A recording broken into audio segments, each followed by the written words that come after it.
जय श्री श्याम। आज हम डिस्कस करते हैं बीएससी फर्स्ट ईयर फिजिक्स के यूनिट फर्स्ट के लेक्चर नंबर 7 के बारे में और साथ ही डिस्कस करते हैं BSc BEd first year physics के यूनिट फर्स्ट के लेक्चर नंबर 7 के बारे में। और आज हम डिस्कस करने जा रहे हैं सदिशों का त्रिक गुणनफल। त्रिक गुणनफल के अंदर क्या डिस्कस करेंगे? भी अपने पास 3 वेक्टर है, एक ए vector, B vector, C vector. उनका त्रिक गुणनफल किन किन कंडीशनों के ऊपर डिपेंड करता है, किस प्रकार से त्रिक गुणनफल हम करेंगे, उसके बारे में इसी लेक्चर के अंदर क्या है भी डिस्कस करते हैं। तो देखिएगा आप, फर्स्ट है भी आपका अदिश त्रिक गुणनफल। फर्स्ट क्या है भी आपका अदिश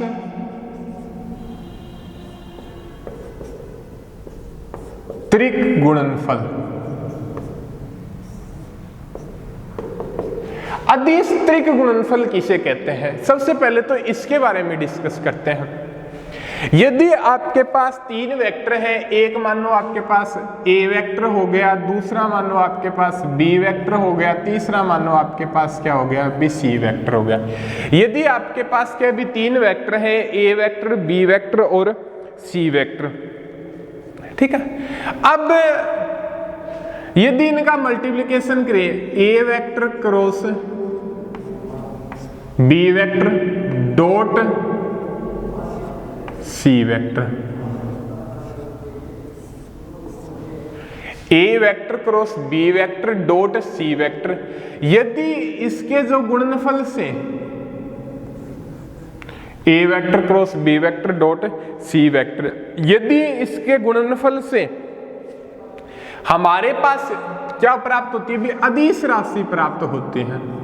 कौन सी राशि प्राप्त होती है भी? अदिश राशि प्राप्त होती है भी। इस प्रकार की कंडीशन दिया गया भी A vector cross A vector और बी वेक्टर का क्या करें भी आप क्रॉस प्रोडक्ट करें, फिर उसकी क्या है बी सी वेक्टर के साथ यदि डॉट प्रोडक्ट करें तो हमारे पास क्या है भी अदिश राशि प्राप्त होगी। समझ में गए हो गया आप? क्या पहले अपने पास 3 वेक्टर हैं, ए वेक्टर, बी वेक्टर और सी वेक्टर। यदि ए और बी वेक्टर का आप क्रॉस प्रोडक्ट करो, फिर उस प्रोडक्ट की आप सी वेक्टर के साथ डॉट प्रोडक्ट करो, तब आपके सामने एक अदिश राशि प्राप्त होगी। तो इस प्रकार के गुणनफल को क्या बोलते हैं भी? अपने अदिश त्रिक गुणनफल बोलते हैं। कौन सा गुणनफल बोलते हैं भी? अपने अदिश त्रिक जय श्री श्याम। अदिश त्रिक गुणनफल बोलते हैं, ठीक है। अब क्या है भी इसका फर्स्ट पॉइंट देखिएगा। यदि आपके सामने ए क्रॉस बी डॉट सी और आप इसको ए डॉट बी क्रॉस सी कर दो, तो दोनों की वैल्यू क्या होगी भी? बराबर प्राप्त होगी। कहने का मतलब आप यदि ये कोई क्वांटिटी दी गई है, आप क्रॉस की जगह डॉट कर दो और डॉट की जगह क्रॉस कर दो, बी क्रॉस की जगह डॉट कर दो और डॉट की जगह क्रॉस कर दो, तब उस कंडीशन के अंदर जो दोनों की वैल्यू प्राप्त होगी वो बराबर प्राप्त होती है। दोनों की वैल्यू जो प्राप्त होगी वो क्या होगी भी? आपकी बराबर प्राप्त होती है। क्लियर आपका यहां तक? दूसरा पॉइंट डिस्कस करते हैं भी। आपके सामने ये दिया गया भी आपका A cross B cross dot C, A cross B cross दिखाई दे रहा होगा आपको, A cross B dot C. ये जो आपका जो रिजल्टेंट है वो क्या है भी? आपके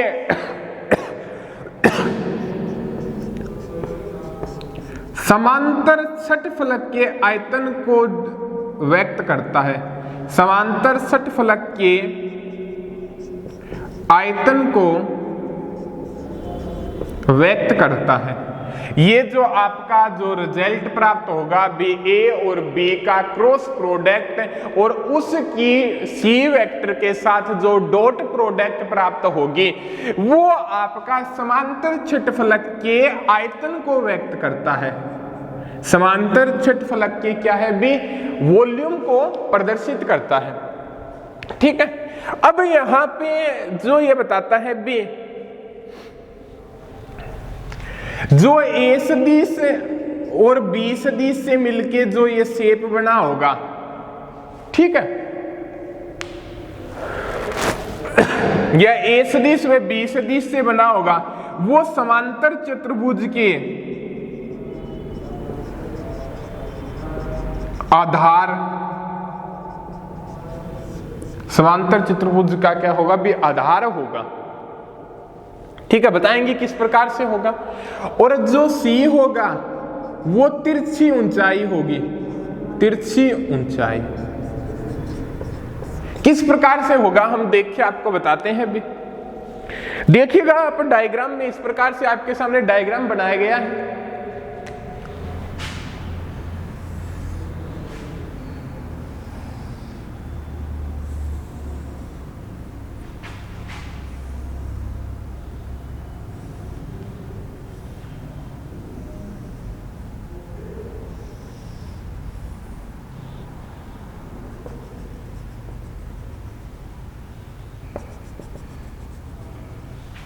ये हो गया अभी आपका, थोड़ा सा तिरछा ज्यादा ही हो गया, कोई बात नहीं। ये आपका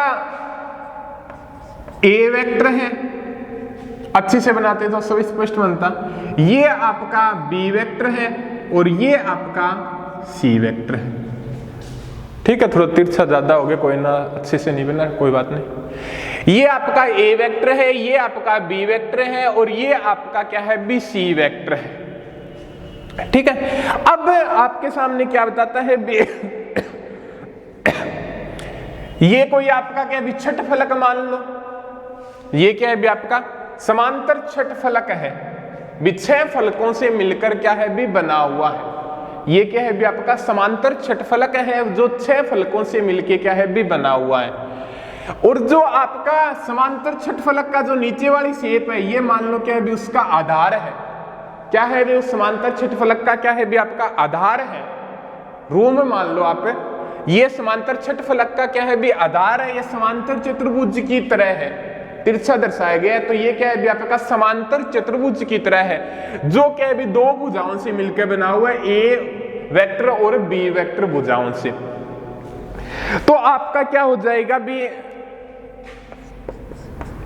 ए वेक्टर और बी वेक्टर, ये चीज क्या शो करती है भी आपके, ये चीज आपकी क्या शो करती है, ये समांतर छठफलक के आधार का क्षेत्रफल है, समांतर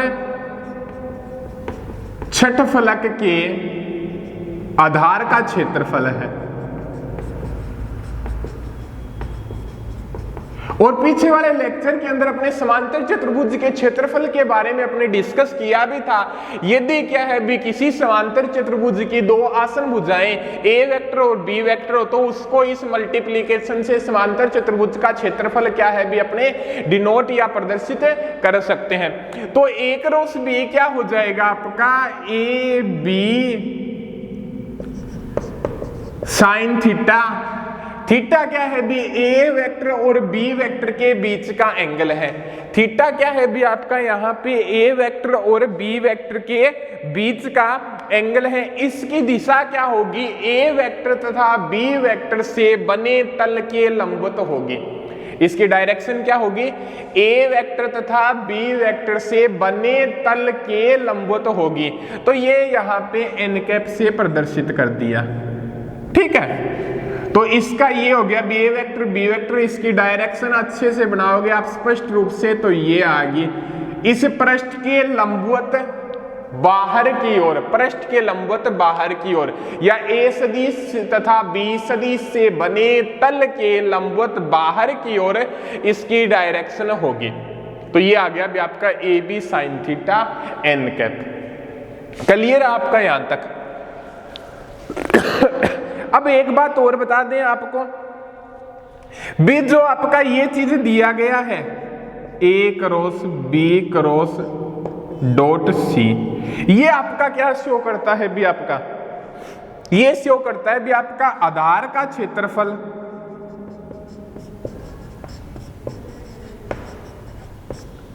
आधार का क्षेत्रफल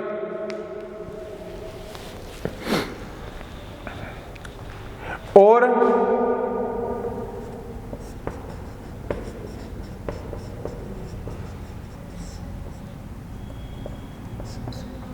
क्षेत्रफल की दिशा, क्षेत्रफल की दिशा n सदिश में c सदिश का प्रक्षेप। ये जो आपकी क्वांटिटी है ना, इसको आप शो कर सकते हो भी आधार का क्षेत्रफल क्रॉस क्षेत्रफल की दिशा n कैप में c सदिश का प्रक्षेप क्या होगा। आधार का क्षेत्रफल क्या है भी आपका?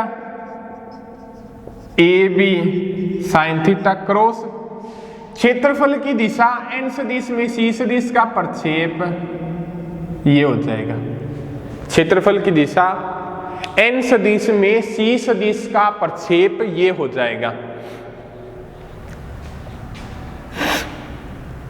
तो यहां से ये एंगल मान लो कि अभी आपका अल्फा है, तो आपका ये क्या प्राप्त हो जाएगा?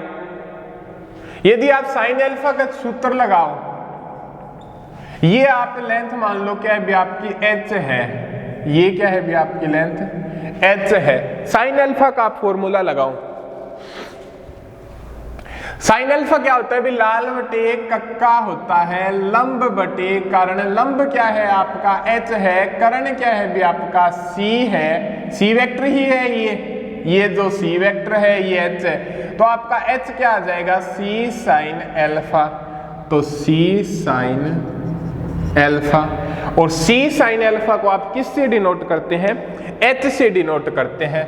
तो A B sine alpha h, और ये जो आपका क्या कहलाता है भी? A B sine alpha. तो इस आधार का क्षेत्रफल हो गया।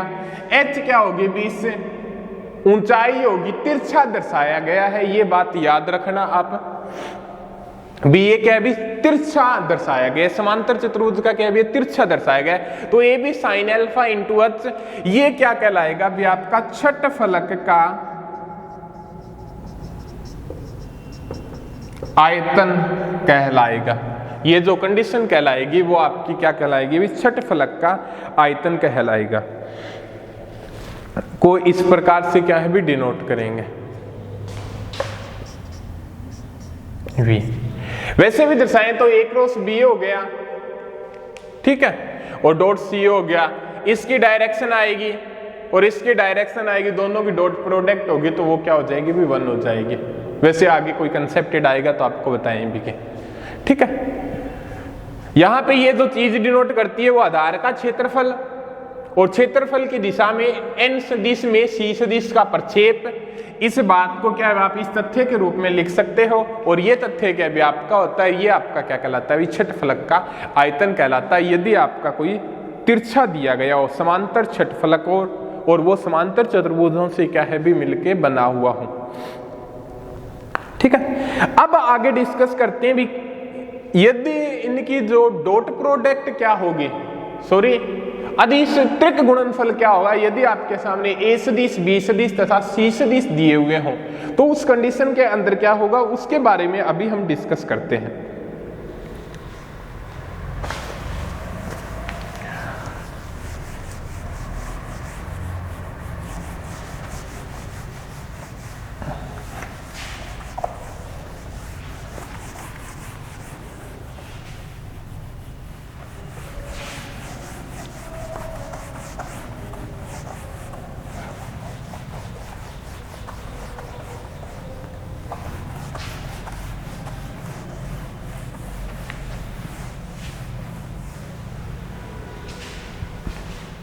उसके बारे में देखिएगा, यदि आपके सामने 3 वेक्टर दिए गए भी a है, ax i cap, ay j cap, az k cap, b है आपका B x i cap, B Y j cap और बी जेड के कैप। जय श्री श्याम। और आपका सी दिया गया है सी x i cap, c y j cap और सी के कैप। ये चीज दी हुई है अभी आपके ए वेक्टर, बी वेक्टर और सी वेक्टर आपके सामने दिया गया है। अब आपको निकालना है A cross B dot C, ये निकालना है आपको। वो किस प्रकार से आप निकालोगे उसके बारे में क्या है अभी अपने डिस्कस करते हैं।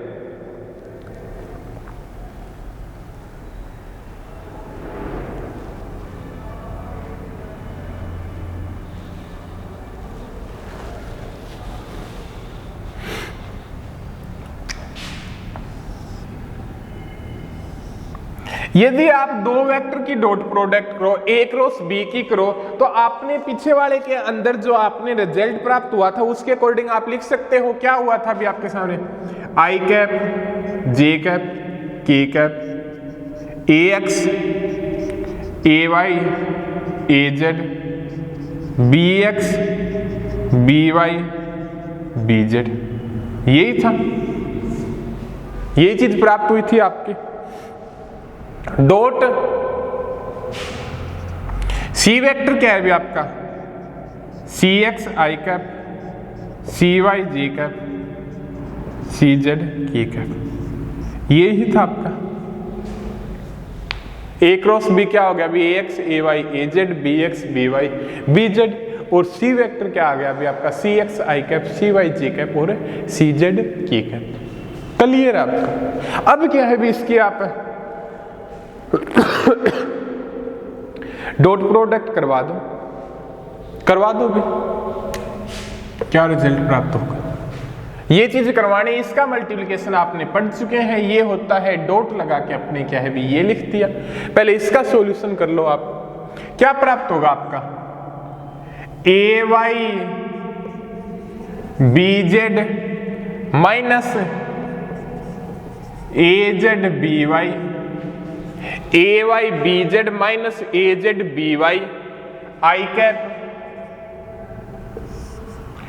प्लस लगाएंगे अपने तो या इस प्रकार न करके इस प्रकार करेंगे, ए जेड बी एक्स,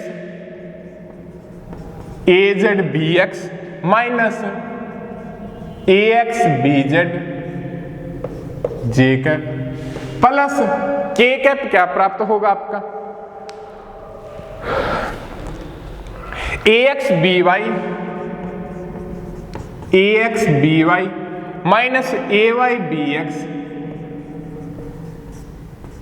के cap, A x B y minus a y b x के कैप इंटू या डॉट प्रोडक्ट किसकी, सी x i cap, c y j cap और c z k cap, C x i cap plus C y j cap plus C z k cap. ठीक है, clear है आपका यहां तक। अब क्या है भी आप उससे आगे देखिएगा। अब इनकी डॉट प्रोडक्ट करवा दो, किस प्रकार से होगी। पहले ये फैक्टर है, इसके साथ मल्टीप्लिकेशन के अंदर आएगा। आई डॉट आई क्या होता है, आई डॉट आई ये आपने पढ़ा होगा अभी। आई डॉट आई क्या होता है आपका, 1 होता है। तो आपका ए वाई बी जेड माइनस ए जेड बी वाई और सी एक्स प्लस इसका इसके साथ होगा, यही होगा, इस टर्म का इसके साथ होगा। आई डॉट जे क्या होता है आपका, 0। ये आपको पता है भी I dot I, J dot J और के डॉट के तो होते हैं 1, और इसके अलावा जितनी भी आई डॉट जे होगी या जे डॉट आई होगी, के डॉट आई होगी, अदर जो होगी सेम क्वांटिटी को छोड़ के वो आपकी क्या होगी भी, 0 होगी। तो ज्यादा दोबारा न बता के क्या है भी सीधा ही लिख रहा हूं। तो a Z B x minus a x b z c y plus a x B y minus a y b x c z, ये चीज प्राप्त होगी आपके, यही चीज प्राप्त होगी। ठीक है, अब इसको किस प्रकार से लिख सकते हैं?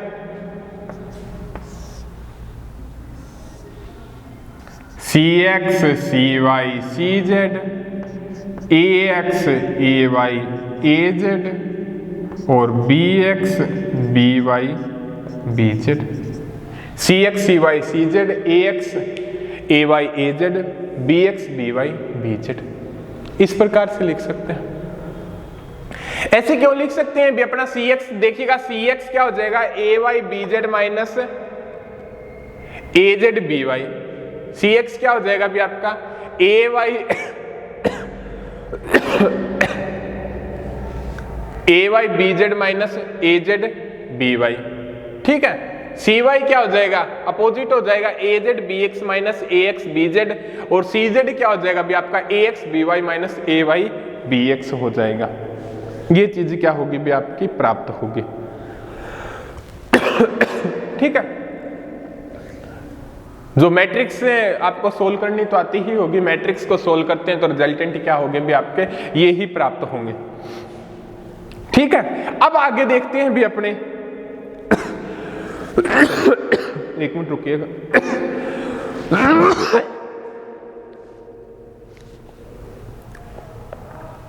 ठीक है,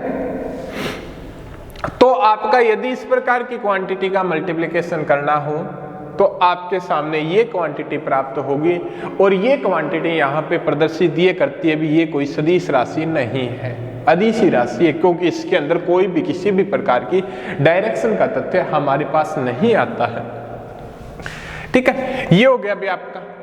अब थोड़ा सा और डिस्कस करते हैं भी। ये सिंपल है, पहले ए क्रॉस बी का जो आपने निकाला है वो, फिर डॉट सी लगा दिया, फिर इसकी मैट्रिक्स को खोल दिया, फिर मल्टीप्लिकेशन करा दिया, अदिश गुणनफल के जो गुण है उनका यूज करके ये फैक्टर आ गया, फिर अपने क्या है भी ये फैक्टर लिख दिया। अब ये बताता है भी अदिश त्रिक गुणनफल को चक्रीय क्रम में रखने पर समान रहता है। ये किस बात की ओर उजागर करता है भी? वो देखिएगा भी, अदिश गुणनफल को चक्रीय प्रक्रम में रखने पर समान रहता है।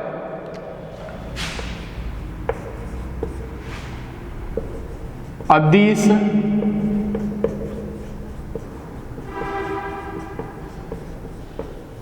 त्रिक गुणनफल, अदिश त्रिक गुणनफल क्या है? चक्रीय प्रक्रम में समान रहता है। कहने का मतलब आपका ए क्रॉस बी क्रॉस सी हो गया, इस प्रकार से है। चक्रीय क्रम का मतलब ए हो गया, फिर बी आया, फिर सी आया, ए बी और सी। अब यहां पे क्या आएगा भी? ए बी सी आ गया। अब यहां से बी से चलो, बी क्रॉस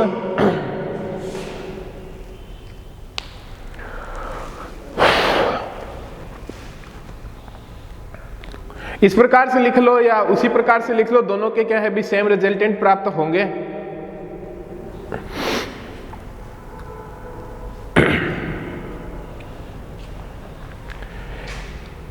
क्या होगा भी आपका? बी क्रॉस सी डॉट ए।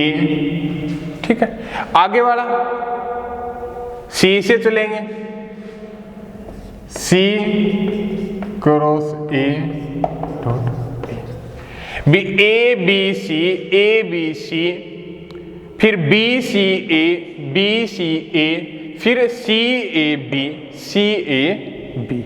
इस प्रकार का जो प्राप्त होगा वो क्या होगा भी आपका? रिजल्टेंट सेम प्राप्त होगा। एक प्रकार से इस प्रकार से भी लिख सकते हैं भी आप ए डॉट बी क्रॉस सी दिया हुआ हो, ए डॉट बी क्रॉस सी दिया गया हो, उस कंडीशन के अंदर क्या लिखेंगे भी अपने? ए क्रॉस बी क्रॉस सी दिया, ए के बाद में क्या आ गया अभी आपका? बी आएगा, बी C क्रॉस ए की जगह B, B की जगह C, C की जगह A, ठीक है। ए बी सी, उसके बाद में बी सी ए, उसके बाद में सी ए बी, ठीक है। ये हो गया। चक्रीय प्रक्रम के अंदर क्या रहता है भी आपका समान रहता है। चक्रीय प्रक्रम के आपको बारे में एक बार और बता देते हैं भी आपको।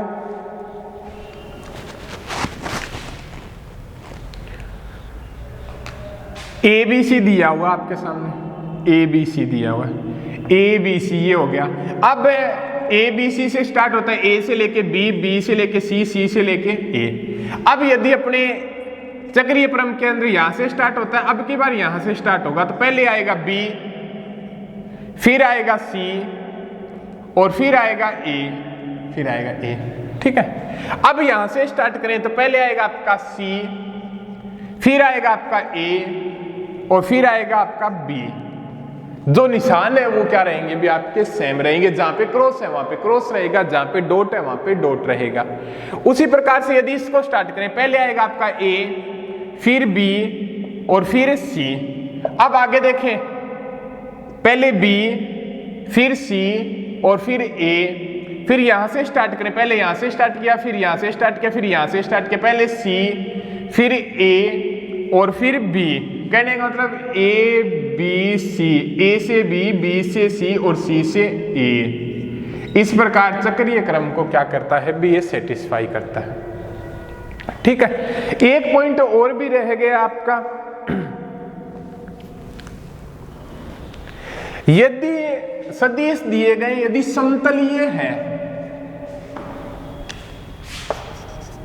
यदि A सदिश, B सदिश तथा C सदिश समतलीय है। समतलीय होने का मतलब एक ही प्लेन के अंदर स्थित है, तो उस कंडीशन के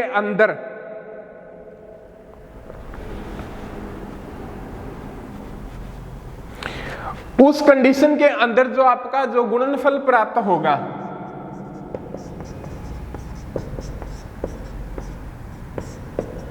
वो क्या होगा भी आपका शून्य प्राप्त होगा। जो आपका गुणनफल प्राप्त होगा वो क्या होगा भी आपका शून्य प्राप्त होगा। यदि तीनों सदिश क्या है भी एक ही प्लेन के अंदर स्थित है तो वहां पे जो गुणनफल प्राप्त होगा वो यहां पे क्या होगा भी समतलीय होगा।